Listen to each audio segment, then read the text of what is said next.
Good morning, everybody. God bless golf. We are live today, episode 16, Friday, June 26. I can't believe we're already this far in June. Tim Tucker to my left after a couple weeks in the Canadian tundra and then the impossible service section of Long Island. We're glad to have Timmy back. And hey, Timmy, first off, how you doing? Good to see you. Yeah, I'm doing great, Chip. Thank you. Yeah, nice to be seen. Yeah, it's been a rough 2 weeks, but yeah, I'm in a house now and I've got some internet and everything's all good. So Yeah, we unfortunately that we had some great stuff a couple weeks ago. We're going to jump right into what Timmy's doing for those that don't know. Ben James, four-time All-American at University of Virginia, just one of the best amateurs in the world. Actually, I think he was number one. Turned pro, made his professional debut 3 days after qualifying for the U.S. Open up at the RBC Canadian Open. Actually led the tournament after two rounds. And unfortunately, we had some great conversations with Tim, but he was literally in a cabin, probably more secluded than Rocky Balboa and Rocky Four. When he started talking, that's the first thing I thought about. And then last week he was in Shinnecock, and although we tried several times to try to get any kind of info with our limited budget here at God Bless Golf, we just couldn't get an interview with Timmy where we could hear everything. So let's just jump right into that. 2 weeks ago, Ben James turns pro, decides I want Tim Tucker on my bag, which I thought was a very obviously calculated and mature decision to get someone like Tim on the bag.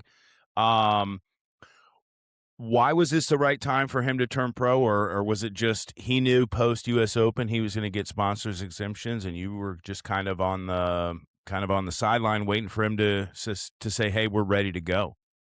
yeah, I asked him about that, because he had an amazing college career, obviously, and when he was a three-time All-American, he could have just come out, and he said, "Well, I really wanted that PGA Tour U card because it gives him exempt the rest of this year and then a full season." So instead of just, hopping in and having to, not having any status anywhere, or going to PGA Tour America, that's a tougher route. So to be able to Yeah. come out on tour, that's why he said, look, I wanted to play one more year, earn that card, which he did. And now he's out here rocking and rolling. So obviously he's a really smart guy, knew what he wanted to do and went out and did it. So Yeah, that's fantastic. Now, is this considered his when you're on these sponsors exemptions and what he's doing? Is this really considered a rookie season? I mean, I know he's a rookie, but he's not even a PGA Tour rookie because he doesn't have a tour card. So, what are the expectations for, or what is his schedule like going forward? Now that he's a professional, he obviously has a certain criteria, a certain amount of money he needs to win. I don't know all the details. I'm sure you do. So, tell me a little bit about that. How does he go into this year, and what are his expectations? yeah, he has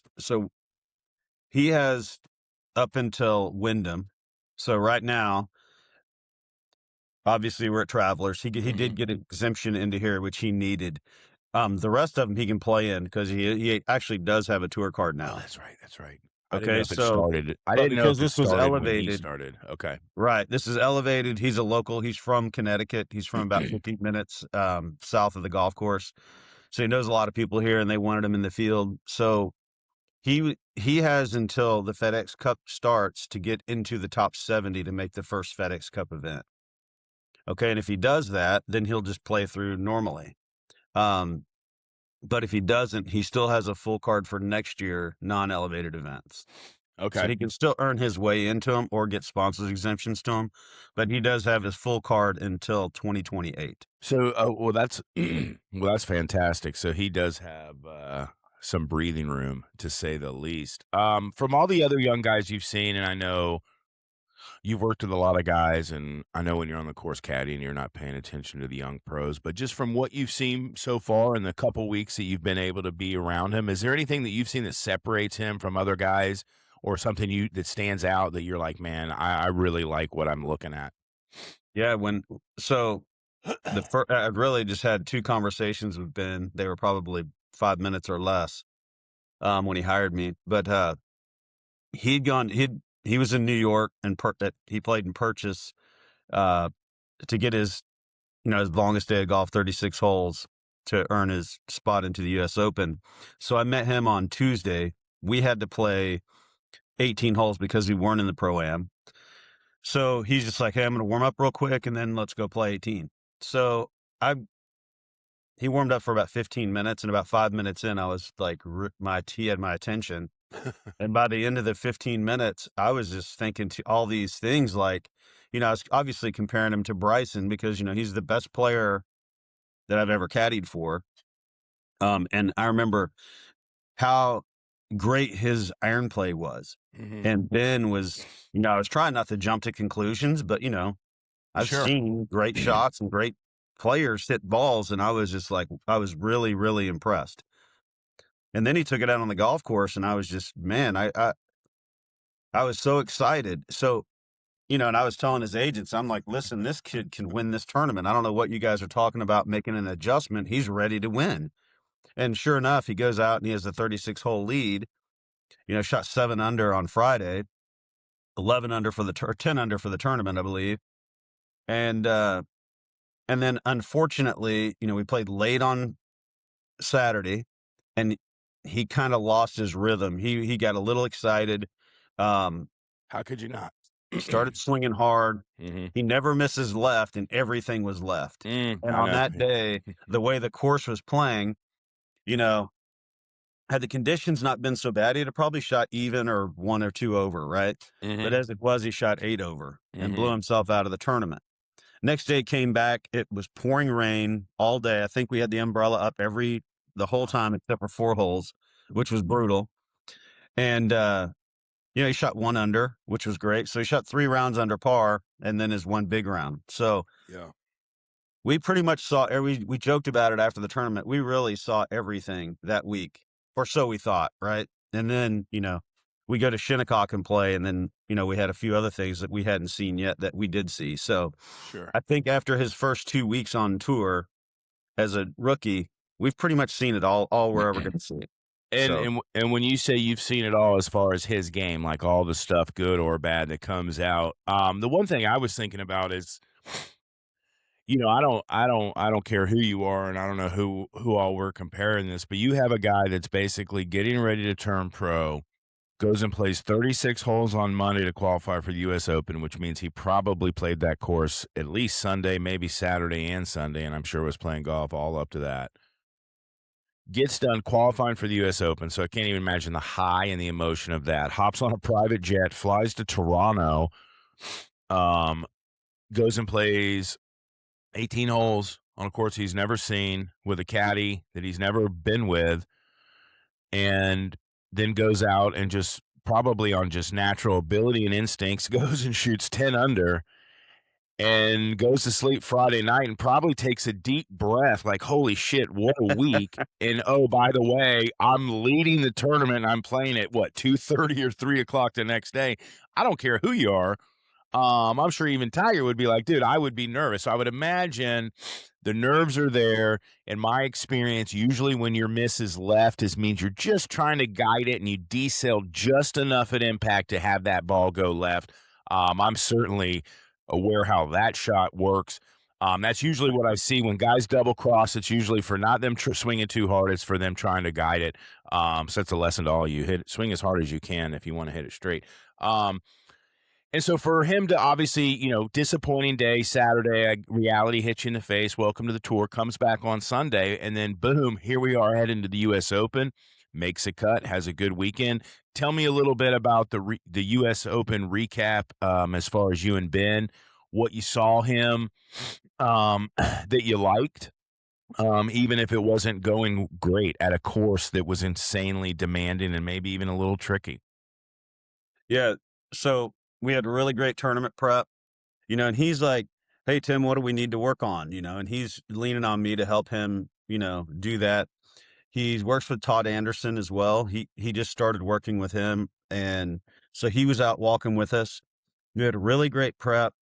I Jay Myers is a caddy out there, as you know. Shout Uh, out Oscar. yeah, he walked around with me on Monday, and really, the thing I said about this is Shinnecock is identical to Bandon, really, all the turf, everything out there. And where on tour we're normally really precise with landing spot and all this, there we're just trying to hit the middle of the green every hole at Shinnecock because it is so penal. And so I kind of just went back into Bandon mode of just say, we're going to land here, get it in the middle, and then just putting contest. And Mhm, so, and we played pretty conservative, which you have to. mhm, So comes out, shoots one under the first day. We played the front nine first on Friday. We're standing on 9 green, so we have, we're 8 holes in, finished. We're on the ninth green. He has about an 18-footer and he 4 putts. mm, And mm, the greens were getting dicey. He ended up shooting even par or 1 over, I believe. So, even with a 4 putt and another 3 putt, the greens were getting dicey and bumpy anyway. Um So we had the 4 putt, which, again, that was another thing that he hadn't seen in his tour career or probably in his college career for that matter. So that was unnerving. But got in Saturday, and then we got into twosomes on Saturday. We played, and we had a 5-minute ruling with our other competitor, and then we got put on the clock. mm, And unfortunately on Saturday, that was really what happened. We shot 7 over. So yeah, we shot 7 over on Saturday. And the problem was when you're on the clock, if you're the first player to play, you have a minute. If you're the second player, you have 40 seconds to hit your shot. Well, in a US Open on a super windy day, there's you can't make quick decisions there. And right, unfortunately, we were forced into it. And we were on the clock for 7 holes. And so we rushed around for 7 holes to try and catch up. And it was a nightmare. And yeah, we made some mistakes. He sure, wasn't able to settle in, ended up shooting 7 over. And then as and then Sunday came out and fired the second lowest round of the day, 3 under, moved yeah, from 56 to 23rd. So it yeah, was an amazing tournament week sure. for us. I would just like to have those holes back where we were on the clock.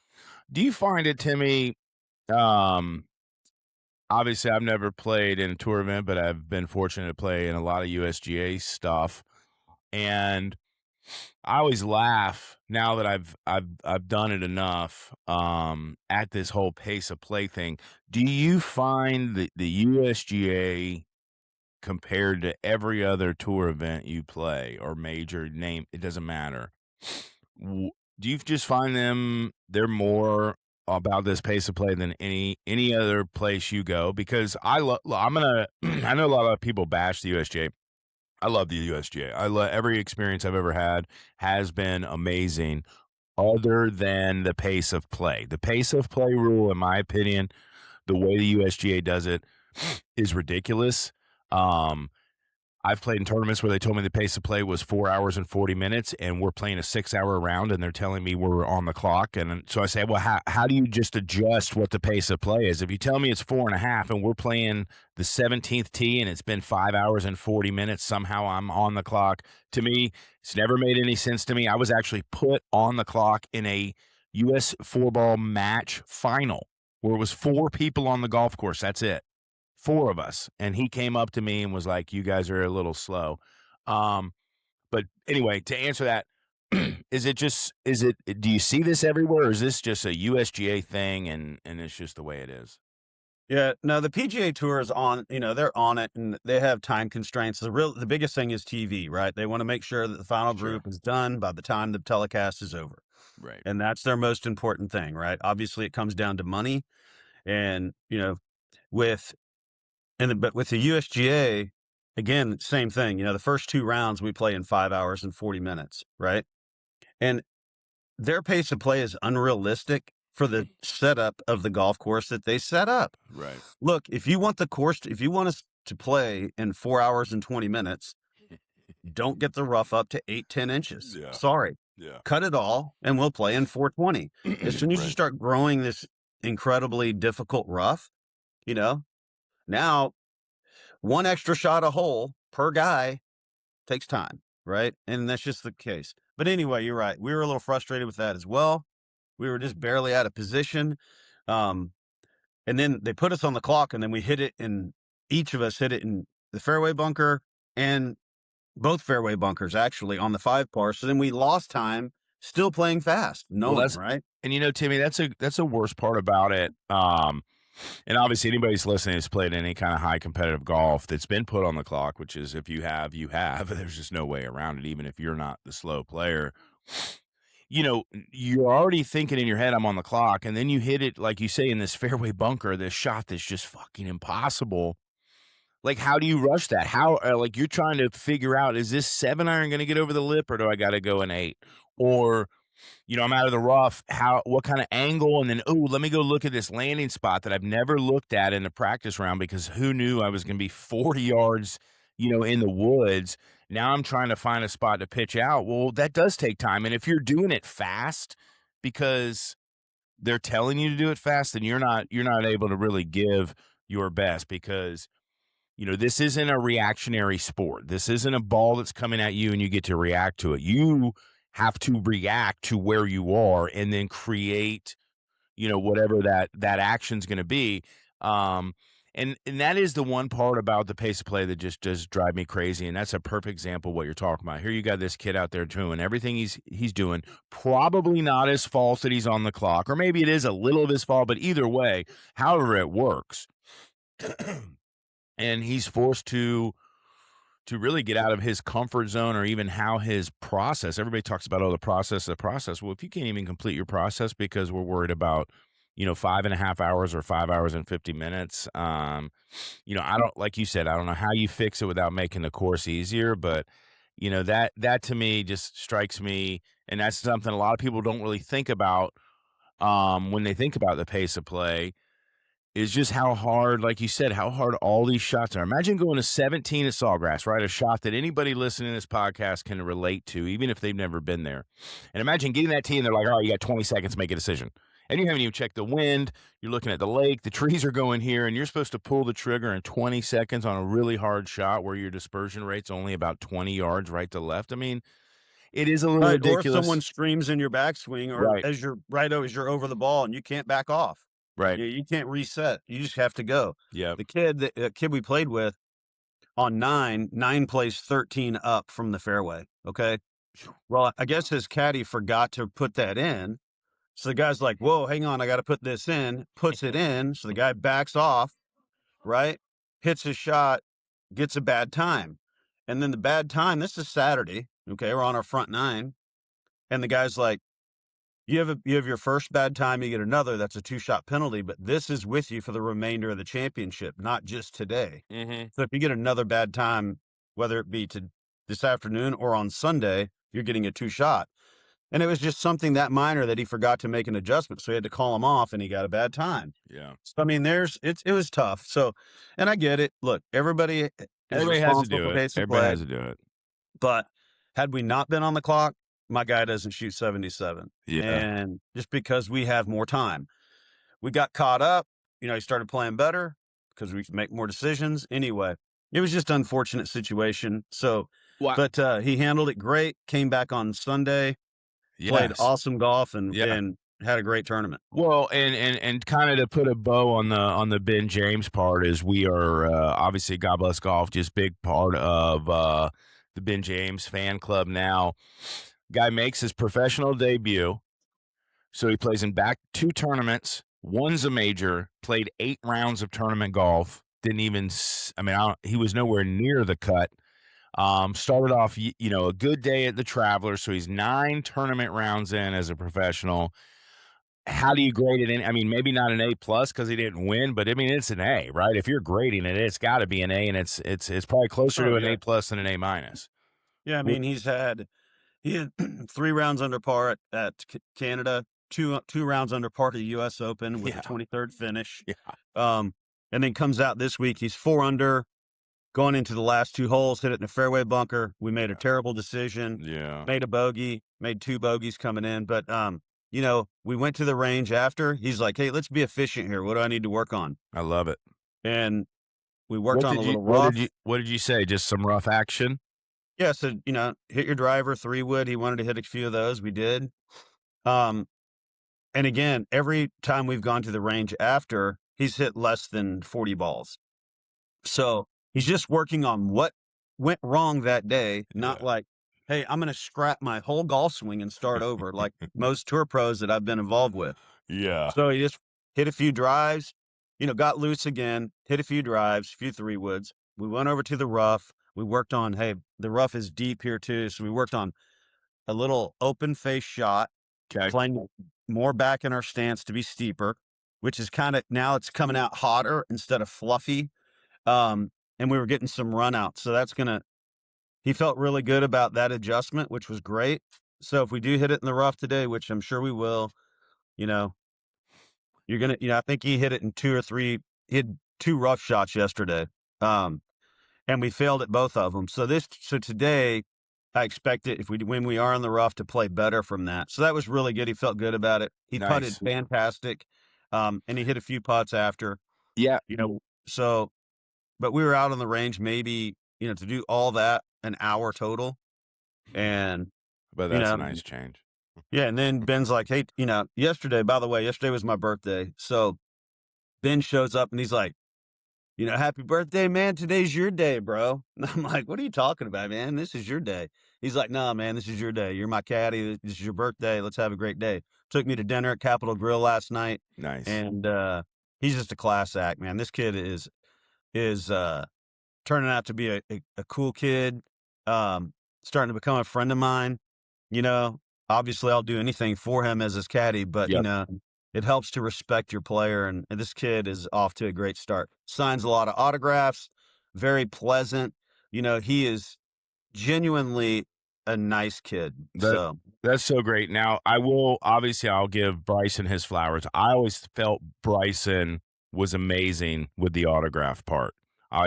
Especially with the kids, because I used to take my nephew when he was little to TBC, and I thought Bryson was always great. Now, maybe or not maybe, that's not really who he wants to be all the time. I guess he could be like that if he wanted to, but he's not. So it's good to hear stories about a guy like Ben that's just naturally a good guy, and obviously a belated happy birthday as well. And that's a cool story. And before we move on to talk a little bit about Travelers and Timmy, I know your tea time did get a little delayed today, so we'll have you for a little bit longer than we thought.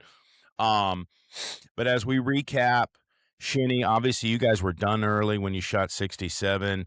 Were you on to the airport as soon as possible? Did you get to watch any of the golf coming down the stretch? And maybe give me an insight of any conversations or meetings you've had with Wyndham Clark and your thought on just how the week finished. yeah, we got there was a charter from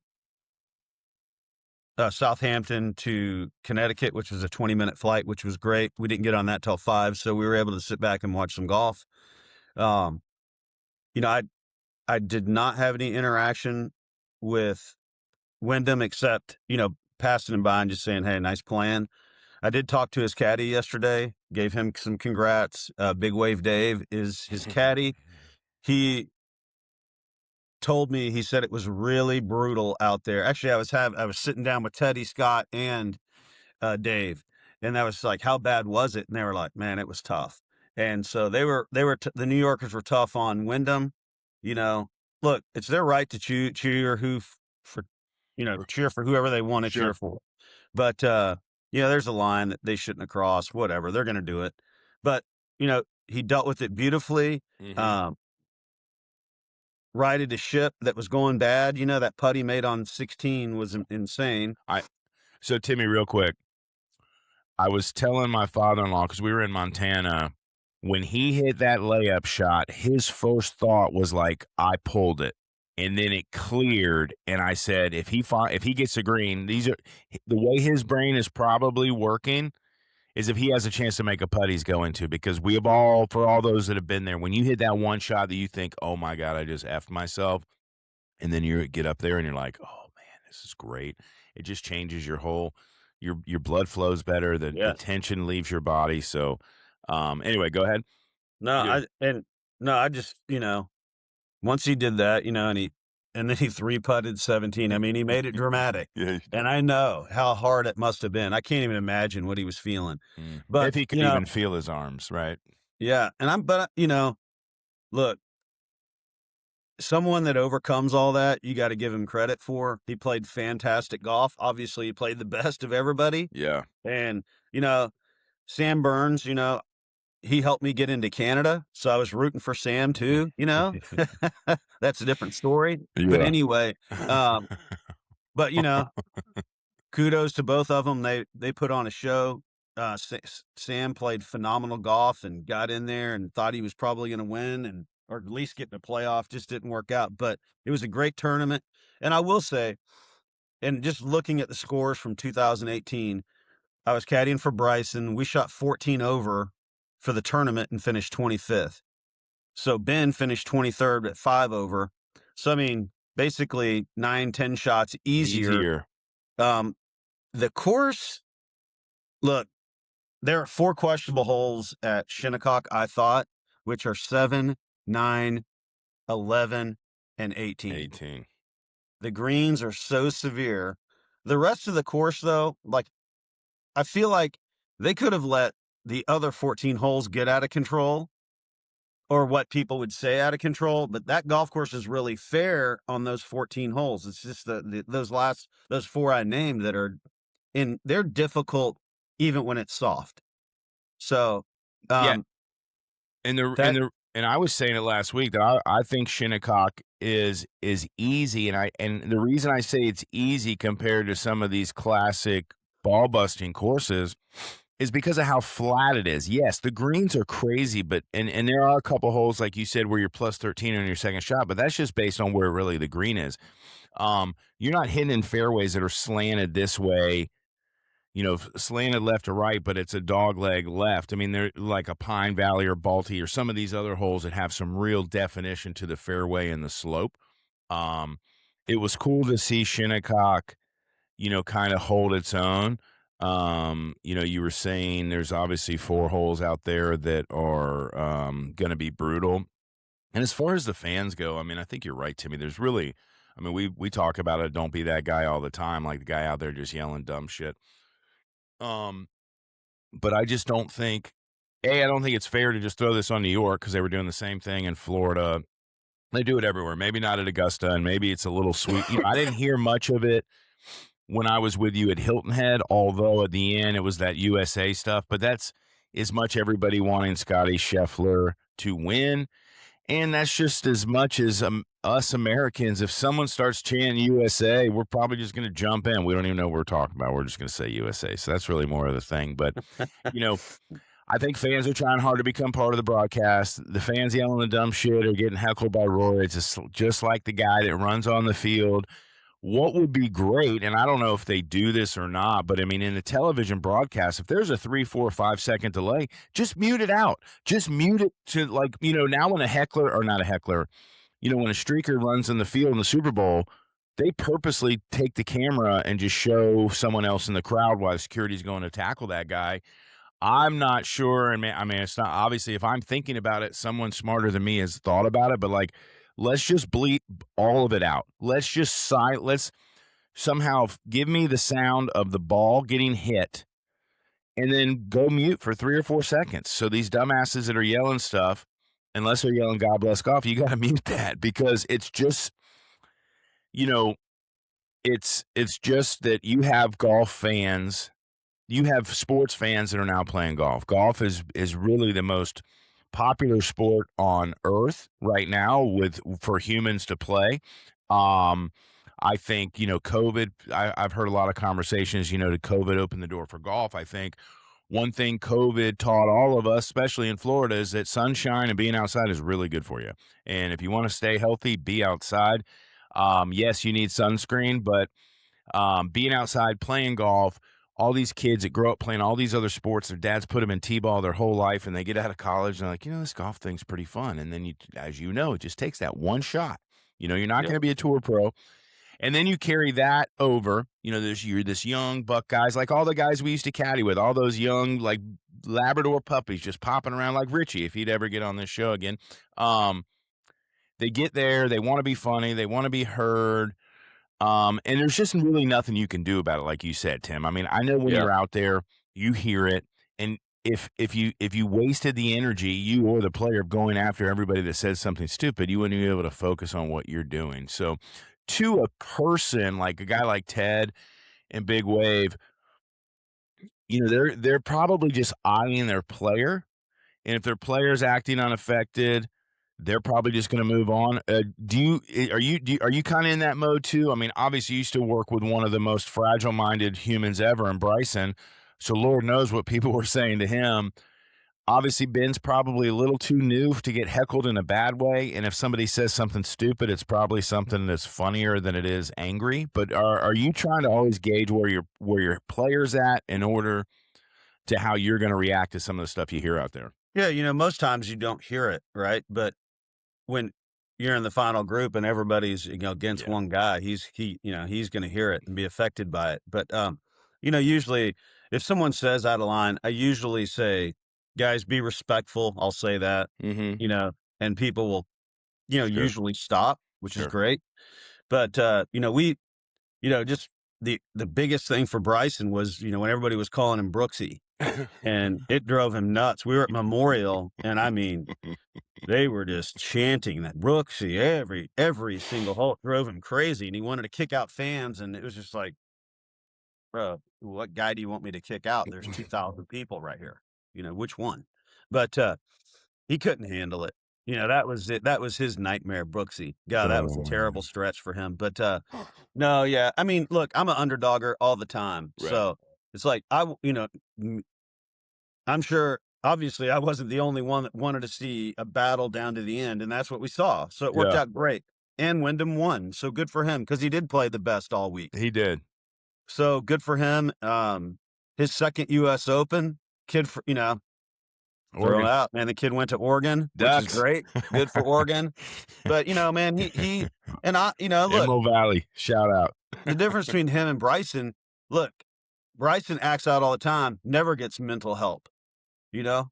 So Wyndham got in trouble, paid his dues. He sees a sports psychologist. It sounds like he did some anger management.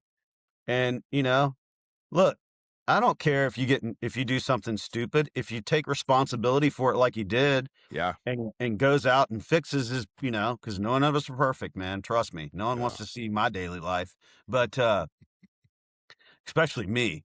But Hey, I give him credit for going out, fixing his mistakes, and owning it, and then coming out and winning on the biggest stage in golf. So good for him, man. I'm proud of him.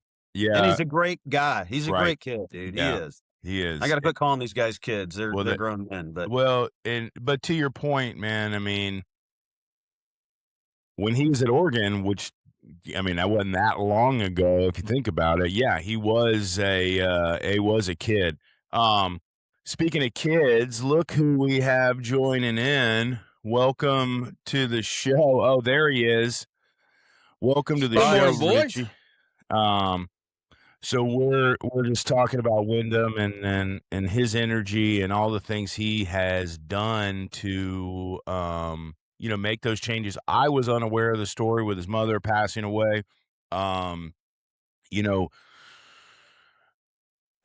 those are things that happen in your life depending on who you are. I would imagine I don't know this story at all, but I'm gonna guess that his mom was highly invested in his junior golf career, drove him to a lot of places, and did a lot of stuff for him. And when you're one of these kids that had parents like that and they die early, it hits you in a harder way, and sometimes you don't know when it's going to hit you. Both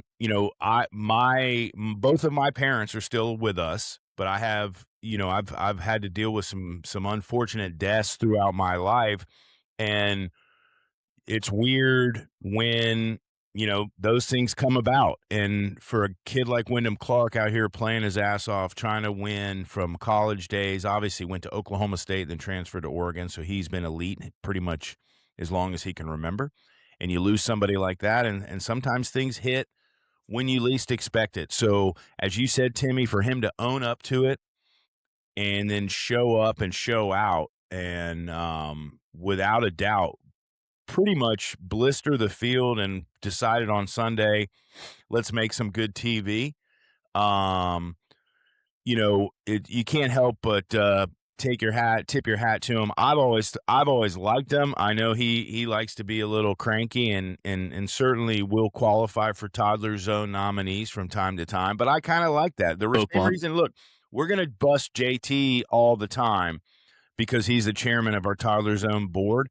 But what we like about JT and what makes him the toddler is also what makes him shoot 62, which is what we love. Because when that guy has the gas pedal down, he goes low.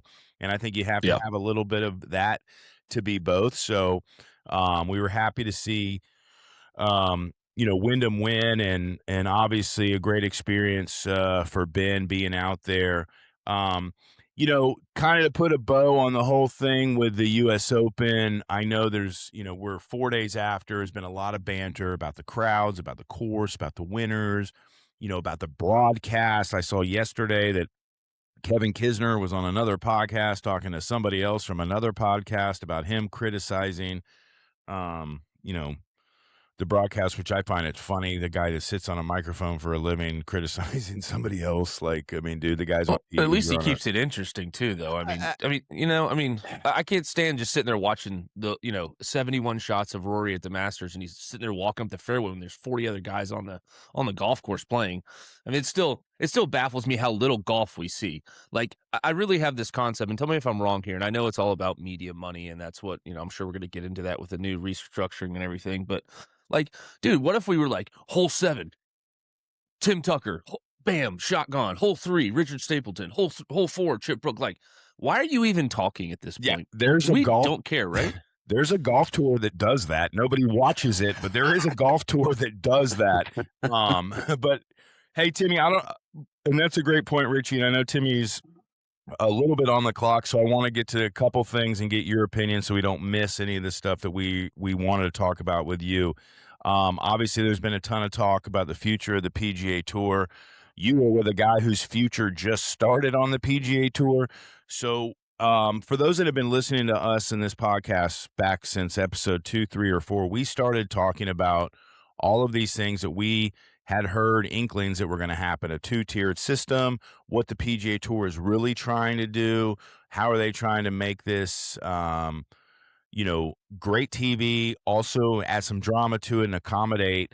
So with all these things happening, Richie and I will dive a little bit deeper into this too. But Timmy, off the cuff, between the caddy friends that and the tour players, what's been the talk about this? Because I find some interesting things that could occur with all the new format. Has there been a bunch of talk? Have you, obviously, everybody out there, what's kind of been the buzz about this right now? Yeah, I believe, if I'm not wrong, the champions part of this is going to be, I think, 23 to 24 events at a $20 million purse. I think Correct. it's 90 cards.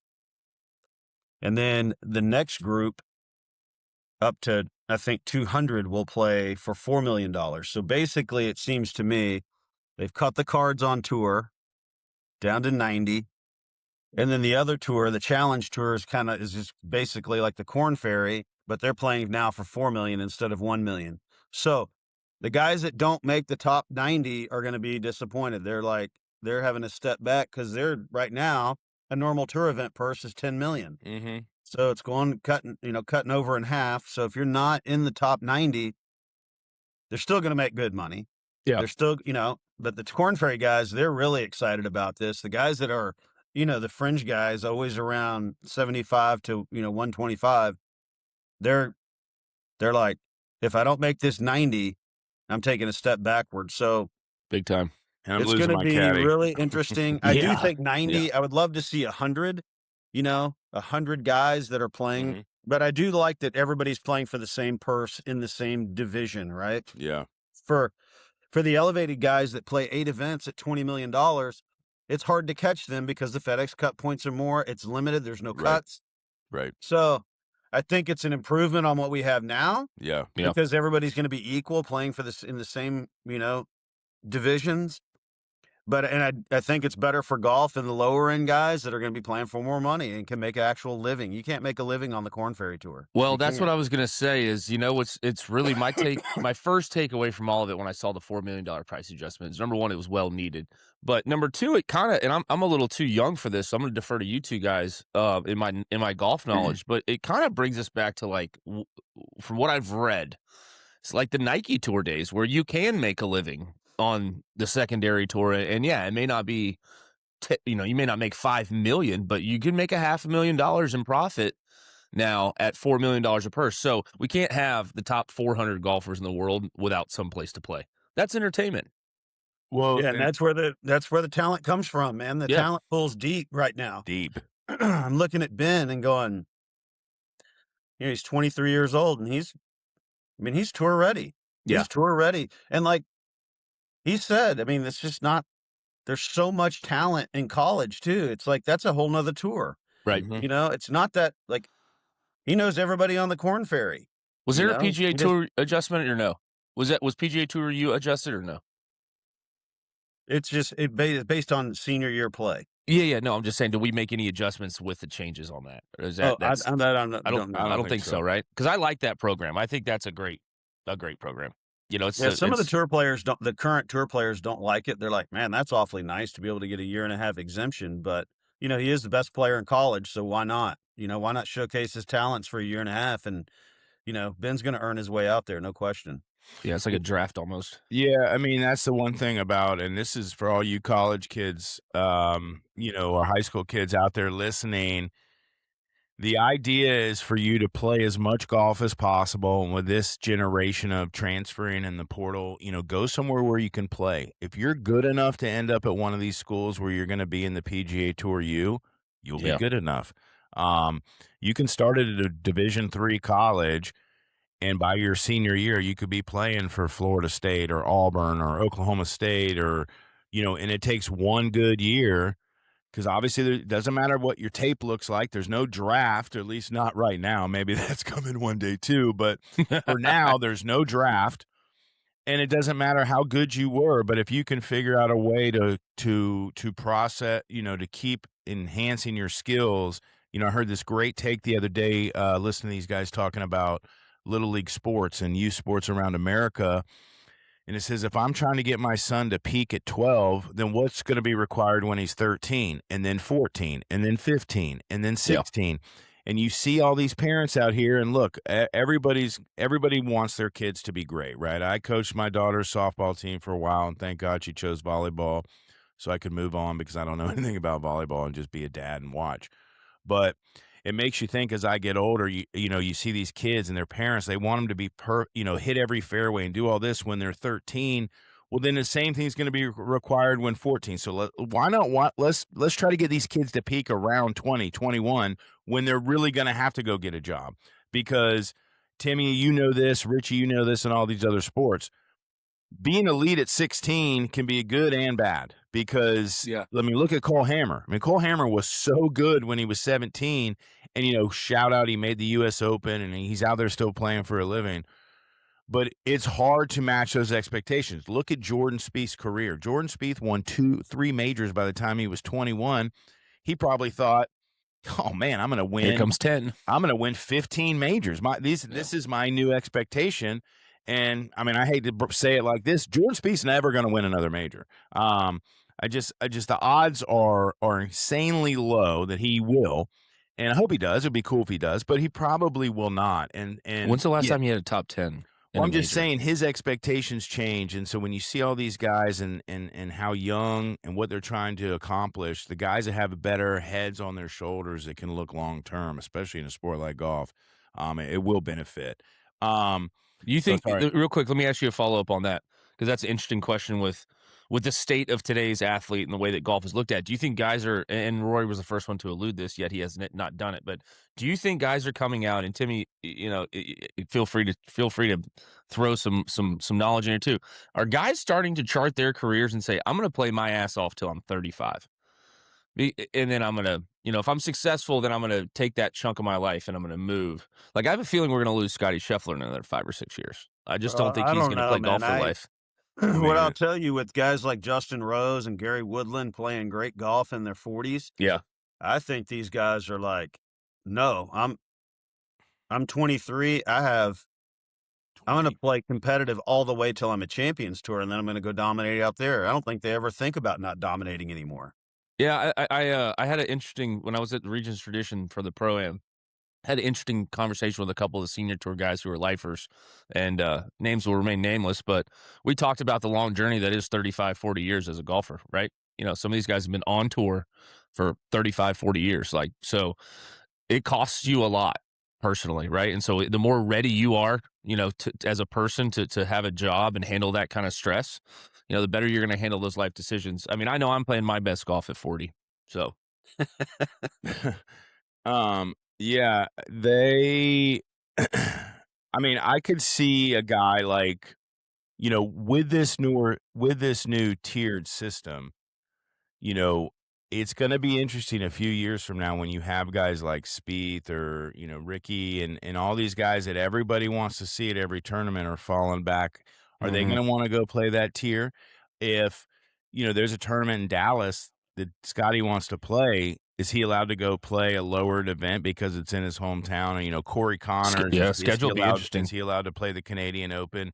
So it'll be interesting to see what happens, but one thing I know for sure is the best players will be able to do whatever they want. They'll make exceptions for all the good players. They always have and they always will. Um, Speaking of I think a lot of people. exception, there's no exemptions, right? I saw that. There's no sponsor exemptions. Right. Yeah. There's no Yeah. Monday qualifiers. So that's a different aspect. They're not going to have picking and choosing it for local guys, and or they might, but Oh, it'll be they will. interesting to see. Believe me, they will make exceptions as it happens. They're going to come out now and say these are the rules, and they're going to Yeah, move I hear on you on that. with that for sure. Um, one last question. Is it good for fans? Is it not good for fans? I believe there's a lot of fake outcry about some of this. I think it makes good TV to guys to bitch about because, Yep. believe me, Eamon Lynch and Brendel Chambly do not speak for me, and I don't think they speak for the fans, but they love to say, oh, I've talked to the fans. Like, the only fans you've talked about are guys that want to kiss your ass because you're on TV. These aren't the guys that watch. What we want to watch, like Tim said earlier, is we're either rooting for the favorite or the underdog. You're either a David a guy or a Goliath guy. And as long as the golf is compelling and one of those guys you've heard of, it's fun to watch. It's fun to hear stories about guys like Ben James that have earned their way through there. It's also fun to hear stories about these young phenoms like Pot Geeter and all these guys coming around because this is a global sport. I want to see the best players in the world. Amen. I want to see the guys on Live that are crushing it. Now these guys are moving to play the DP World Tour. Waco Neiman's about to win. Well, I shouldn't say about to win, but he's leading the Italian Open after 2 rounds. I mean, there's so much talent, as you were saying earlier, across the globe. And the pool's probably 1,000 guys, not 400. And Correct. now we're in a system where we're trying to find out the best 250. I think for me, it's going to be great because there's going to be some urgency. Um, I think these players got a little soft. Everybody was giving these live guys a hard time for this, oh, no cut, blah, blah, blah. And then all of a sudden we get in, next thing you know, after live comes out, here's all this money and you're going to play and there's not going to be any cuts because we don't want some kid to show up on Saturday and not to be able to see Rory if he has a bad weekend. And Yeah. that makes you soft too, right? Like Timmy, I mean, you've caddied an event where you're 50th on Friday, knowing, hey, we need to at least go one under these last four versus an elevated event where you're 55th and you're thinking about where am I going to dinner tonight because I know I'm playing tomorrow. What time are we going to go tomorrow? So I know Right. I felt it as a player, and I'm sure you feel it as a caddy. Like that's what makes this sport so great, and that's why people watch it. So I am excited about the direction it's headed. Timmy, what are your thoughts on that?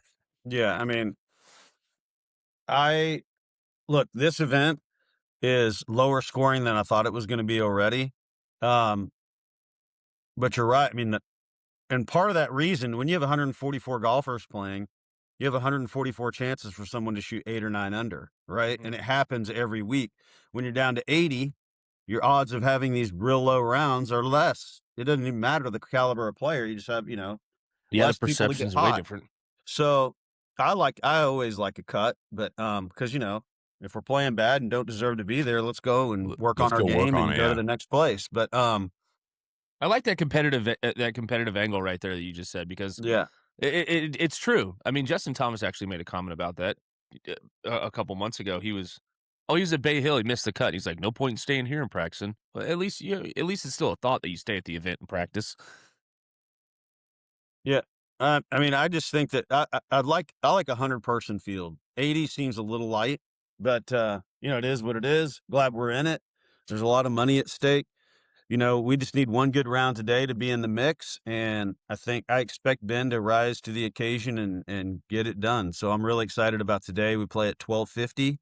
I got to get off here shortly. Yeah. So, yeah, man, it's going to be a Game great boys. tournament. I'm excited. I think look, the biggest thing about the new changes are there's going to be a lot of guys playing for $4 million purses, which is really going to make golf even better. So Yeah.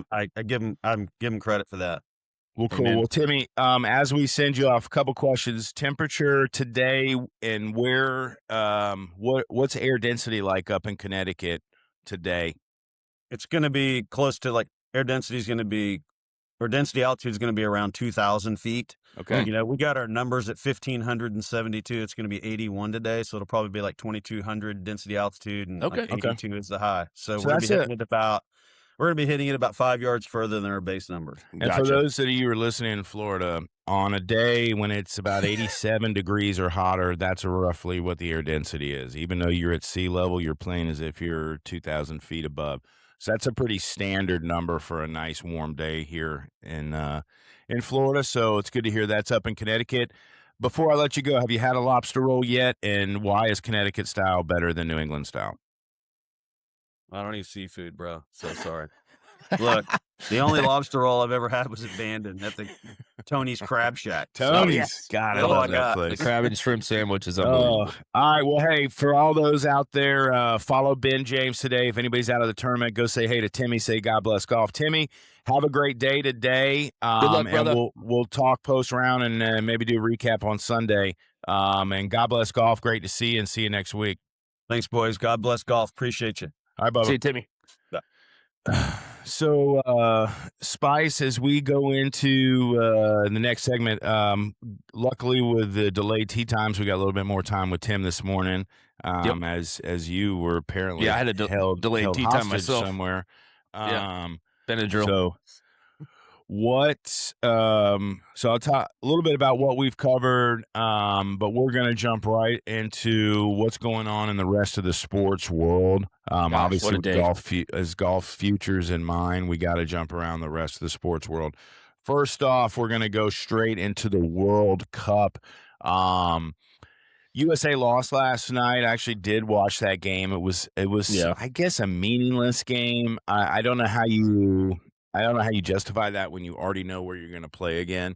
It was exciting. Let's be honest. These are world-class players on every team, even a country like Tunisia, which I don't even know how many people live there. They have a couple guys that play on elite teams, so everybody's got good players. Here, God bless golf, we are big followers of the Oranje group in the Netherlands Soccer Club. So we are it's my son's one of my son's favorite new chances, watching that whole left-right stuff. But let's be honest, soccer's been exciting. I said it before on last week's show. I would never say I'm a huge soccer fan, but I am a World Cup fan. The passion that these countries have and the way these teams are playing, even teams that are eliminated, like Turkey knew they weren't going anywhere. They still played hard against the U.S., and maybe it was good for U.S. to lose. I don't know enough about the momentum of soccer, where all their starters playing this, that, and the other. Yeah, But, I got a couple things from that on you. But if you are the U.S., I think you're happy with how you played in the majority of the second half, other than giving up that goal at the end. But yeah, I mean, as far as teams to watch heading in the knockout rounds, I'm sure everybody's here trying to get their soccer info. It's clear, obviously, the European teams are good, and the teams from South America are good, and maybe USA is pretty good. Seems like Mexico's pretty good as well. So it will be some exciting times through July 4th. Your takeaways, Richie, from the World Cup, if any, and then we'll move on. Yeah, obviously a huge fan. You and I have been celebrating since we went to that pub in Lakeland back in 15 or whenever we had it. So we've Yes. always been a fun sporting event. I love it. I think it just goes to show you that all these people coming over here having the time of their life and telling us how great America is a good reminder of the country we live in is still the greatest place to be. Mhm. Um, and when you're fed bad information via bad news channels, it can really mess up your mentality. So don't forget how good of a place America is. Go see a national park, do your thing, have a great summer. Hated the game last night. Hated the momentum we lost. We had some strategic plays for sure. We sat 4 guys with yellow cards, so we had full strength coming home. Well, obviously, when Pulisic came in the second half, it seemed to give us a little bit of a jolt. But be glad to see USA back at full strength. The air in the stadium last night was dead.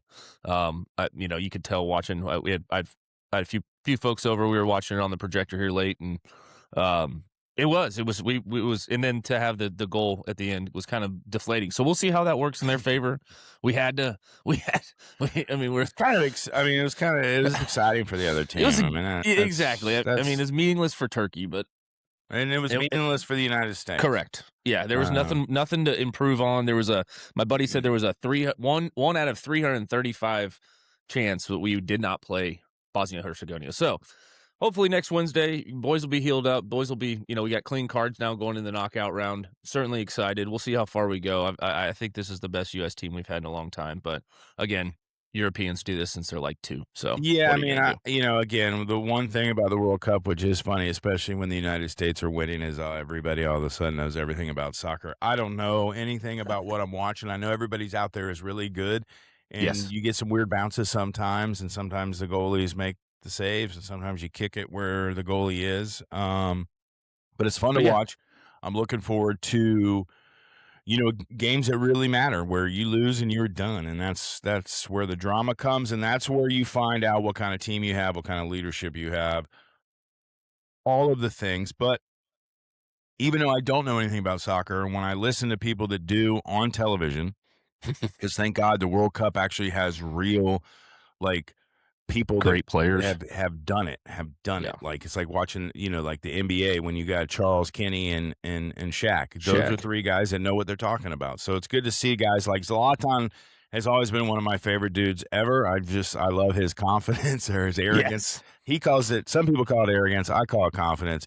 Yes. Alexi Lawless is great as well. So all in all, I think it's been a great tournament. I think it's been a great way to get us through this summer as we, obviously we got baseball coming near the trade deadline, and then the All-Star break is around the corner. And then after the All-Star break, you really start kind of settling into baseball.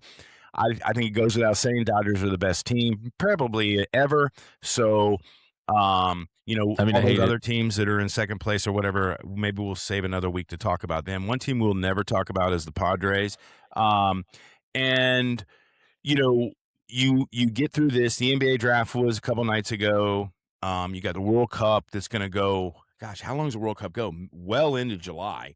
Yeah, Um, I think I want to say the final is like July. I don't know. I'm not even here to say it's late July. yeah, It's because I here. mean, It's I know the U.S. plays on July 1st, and then another yeah. game, whatever. But it would be cool if they could play England on July 4th. But I don't think that's going to happen. But one thing that's also bleeds into the time of season, as we talk about other sports, is Wimbledon. Without a doubt, the Mm, masters of all tennis tournaments. The all white clothes, playing on grass, serving volley. Well, I guess nobody really serves in volleys anymore. Um, shout out Pete Sampras. oh yeah, I miss that. I miss Me those too. days. But with Wimbledon around the corner, just especially for us on the East Coast, there's nothing better than waking up and having a little coffee and watching some tennis on the grass. So Some early strawberries and favorites, cream. your early favorites for Wimbledon on the men's side. Um, Zverev's got Yannick's to be up there. Sinner is back and Alcaraz is not playing. The seeds came out top 4. It's Sinner, Sasha, Yep. then the Canadian kid Augier Osmier, I don't know how to say his last name. Ben Shelton is the 4 seed, the big left-hander, played at University of Florida, and by far the highest ranked American Yep. currently. I'm a big fan of his game. I wish he would go to the net more because I think his serve is so deadly. Yeah. However, I don't think he has the patience or the ability to stay in these long rallies with these elite players. Sure. Yoke, I Unforced think errors. I think Novak's going to be the 5th seed. Obviously, everybody wants to see does he have one more in. And then on the women's side, it's a real crapshoot. Obviously, Sabalenka seems to be like the most powerful player since Ever. Serena, Yeah. but she also has a fuse that when it explodes, you don't know what you're going to get. She turns into that mad Russian who just swings as hard as she can every time, and she could really care less if it goes in or out. I appreciate that in a little bit when I watch her. She's definitely, if there was a toddler zone for tennis, she would fall in that. We But might have to train. We can go across sports. There's nothing wrong with that. but Listen, yeah, go ahead. just because you change from a club to a racket when you slam it or break it, and as a matter of fact, I think as tennis and golf toddler zone is very similar. Yeah, Sports you're not 100%. supposed to be a toddler, and I yet we do. individual sports can create some real rage, but so let's move right into that. Toddler Zone had a lot of contenders for the week, and I know I mentioned his name just a few minutes ago because he's currently leading the Italian Open. Richie, talk to me about Joaquin Neiman, who does get our Toddler Zone award for this week. Yep. Tell me a little bit about what you know about what his experience was like, and did he deserve, I guess, the hammering that he got? Because although Max Homa wasn't at the U.S. Open, um, he's kind of a club thrower and Right. he's not even a good club thrower, to be honest. Max, Yeah, I'd like if to you get are Max on to listening, rate the club throws one you day. need to use your legs more when you throw those clubs. But More whip in the arm. what happened with Joaquin? Walk me through that, and let's go to the Toddler Zone episode. Yeah. Yes. Yeah, it's a 4-putt, and so at that point, you're as what I like to call it, you're in the danger zone of entering the Yes. toddler zone, Yes. right? Emotions have reached the bottom of the soul, and it just takes one little thing, and I'm blanking on the exact incident that probably tripped him to throw the club, but But he's the winner of the week.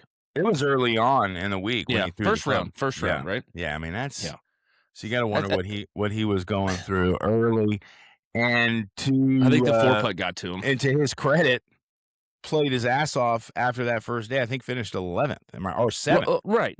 And two things to take from that, right? Number one, you can come out of the zone and still make the cut. And then two, way to golf your ball.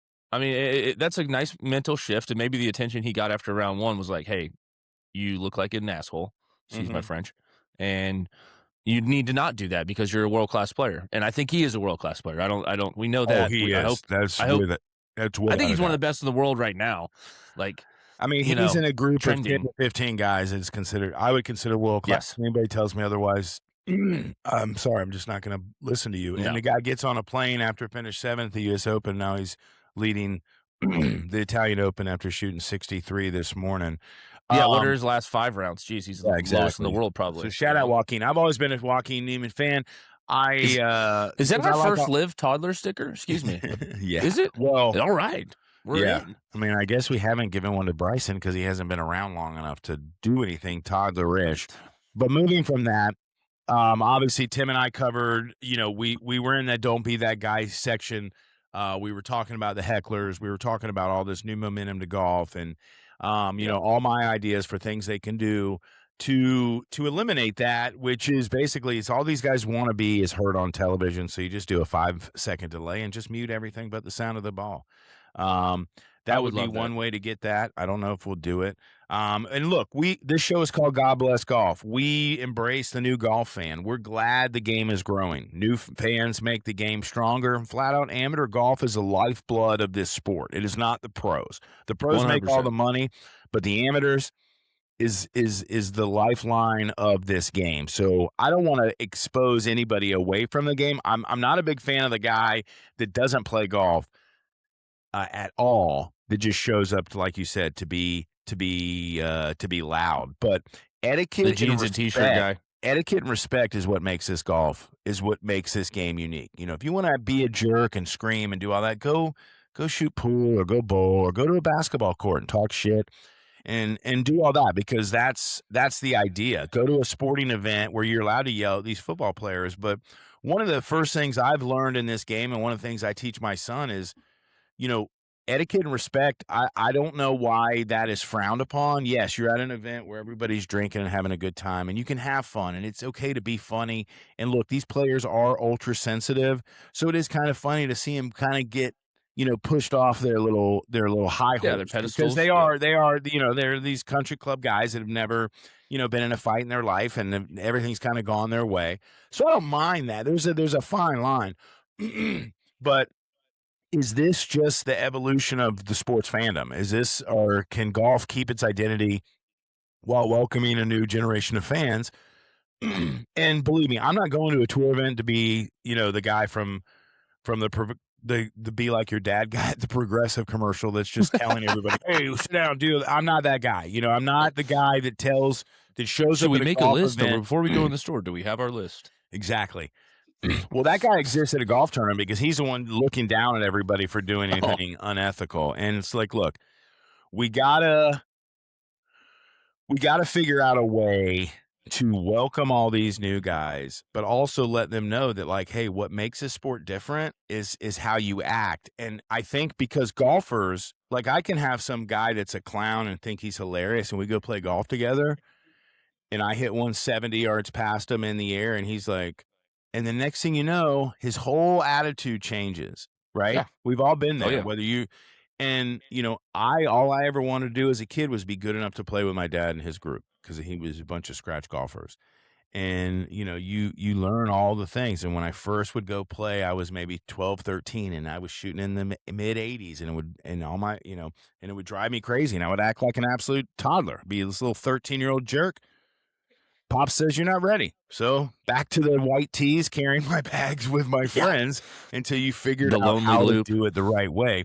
And I think a lot of what he was trying to teach me was like, look, dude, you're either good or you're not. So you need to get good. That's Right. how this whole thing works. But Yep. as we move on to that, we can start celebrating the unofficial start of the summer. Seem a little loud. Let's try to No, you're perfect. And I know we brought this up last week about the firework guy, but it is officially firework guy season. I 1 was week. on a rabbit hole of Instagram pages last night looking at ultimate firework celebrations as we are less Oh, than, well, oh, not less than, but roughly a week away precisely um, a week from the 4th. from fireworks season. So talk to me right now. When, as we talk about the firework guy and fireworks season, when is too early to start buying fireworks for the 4th of July? I think 2 weeks is kind of a good one. That's a little early, I think, though. Okay. So as I said last week, hey, bud. Hey, say hi to the world. Oh, our special guest this week, Ace Brook. My man. I'll go AC, get where him. you at? AC's still recovering from our Montana trip. Yes. Time zones are difficult, little man. But one of the things we talk about as we get into this, and we'll wrap the show up quick because we are going a little long about fireworks season. So the one firework guy, when you have the firework guy, is when he says, "Don't worry, I know what I'm doing." You start asking questions. If the guy doesn't want to hear your questions, he knows what he's doing. You got the right guy. If the guy started answering questions and it's almost like validating why he's saying what he's saying, then you need to be worried. But Agreed. we'll have Did you one catch more. any Japanese fireworks? Yeah, I mean, they had to be at the top of the ultimate fireworks show. Probably I mean, so. They So. firework every night, I think. Hang on one second. We always have to. As always, we're parent first, golfer second. Happy belated Father's Day, everybody. Yeah. But yeah, Good Father's Day out in Montana for you, by the way. Stella, right? Yes. We'll have to do that for another show. But Well, Montana's a whole show within itself. Celebrate responsibly. Obviously, respect your neighbors. Keep your pets and your kids in mind. Just have a safe space to shoot. Look up. Make sure there's nothing there. We are. I'm done with the mortars. Okay, my mortar days are over. But now they sell these basically 500 fireworks in one box. Right. You just light it and one run. fuse, right? Yeah. Yes. So as everything is that else where in you're going life, with this year? I mean, every year just keeps getting easier and easier. I don't know where. I have a great spot behind the pool where we could shoot them. Right. But I'm also tempted to shoot them off the roof. But then, ooh, that goes wrong, the roof catches Angle? on fire. Yeah, I think that's Burn the house down. Boy, that'd be on the front page news, wouldn't it? Probably. You Probably think not you the think best you think idea. you think Mama Brooks gonna go for that? No, no I chance didn't on think the so. roof. No, no. She is an Um, insurance, by the way. Should you need anything, reach out.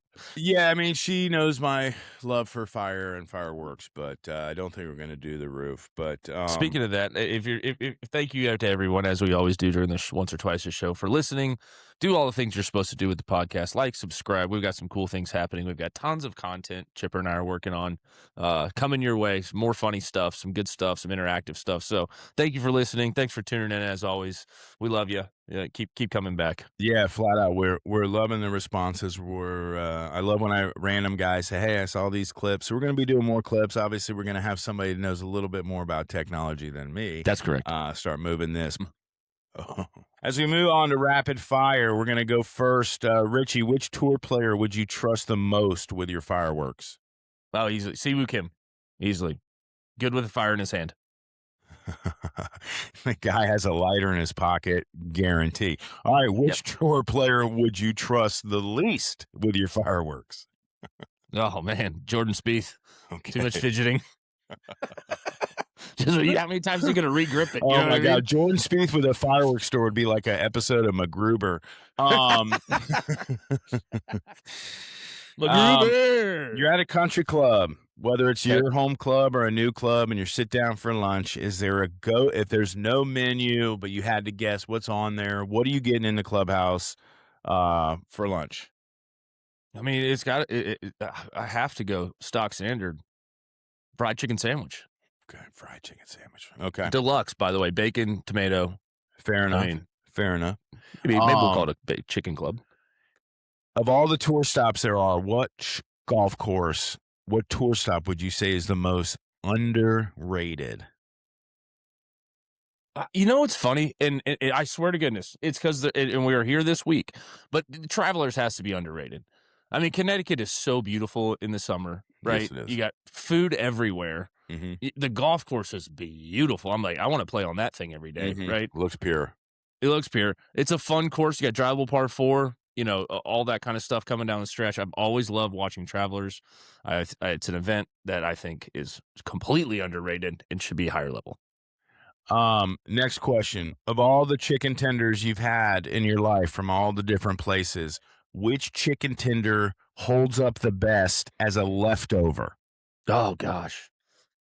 Well, it's not the yeah. Oh man, that's a tough one. Do I get oven reheat or microwave? Sorry, I need to know. Microwave. Yeah, microwave. You go to hell if you microwave chicken fingers. Sorry. Agreed. Exactly. No, reheating a toaster or a toaster oven. Yeah, I got to go Publix Publix chicken fingers with the extra crisp. Okay, you're right, man. For those that do not live anywhere near Publix, sorry about that. Walking into a Publix around 10 in the morning when the chicken is cooking, man. So good. And that's a great call on that because some chicken fingers are made to be eaten right when they're given to you, and that is that is their life. Like Long John Silver's, the planks. I mean, who saves planks from Long John Silver? Yeah. Nobody ever, right? Nobody's ever bought 3 planks and said, "I'm gonna save this one." No, you're crushing it because they're so good. All right. Last but not least, one golf course everyone should play before they die, and it's got to be public because that's the only way you can't pick which courses, private ones you play. But what is one public golf course or resort that everyone should play one time before they die? I think I know what you're going to say. Yeah, there's no way not to say it's got to be Bandon Dunes, the original. You got to stand on the 16th tee there once in your life. Yeah, I mean, yeah. And you need to tee off at about 2:30? Oh, 2:30 in the summer. I mean, I want to be playing. Yeah, I want to be on 17T with the sun setting behind me. Yeah, almost equal horizon distance. And I mean that not only is that one golf course that everybody should play before you die, but if you said, "Hey, I'm going to die on a golf course," that's the same answer. Yeah, correct. I'll say it. Pebble Beach is overrated. Always has been. Has a couple iconic holes, and obviously it's a beautiful place. But Bandon blows it away. Well, that's amazing. So. We appreciate, like Richie said, everybody that's listening, that's subscribed, that's paying attention, that's shooting, shooting us texts, reaching out, saying, "Hey, I like your show," this, that, and the other. we can't thank you enough for being with us, and we look for more opportunities to hopefully make you guys laugh and think a little bit about during the game, because obviously there's a lot of avenues out there. There's a lot of jabronis, let's face it, out there talking golf. Maybe I'm considered one of them now, but there's a lot of guys that, in my opinion, don't really know what they're talking about or talk about stuff that I don't think people really care about, but maybe I'm wrong. But golf's always been about more than what you shoot. It's about the people that taught us the game, the early days, the late days. I was in Montana last week for a little family vacation through Father's Day. Obviously, got to spend a day with my two daughters who are both in college, and then obviously Ace, my son. Those are moments that Irreplaceable. that's irreplaceable. But the early morning tea times with my pops, going out to the range as a kid, wanting to be like my dad growing up. Those are all things that run through my head with Father's Day, because if it wasn't for my dad, there's no way I would be into golf. I was raised by a single mom who worked and went to school, so believe me, golf wasn't around.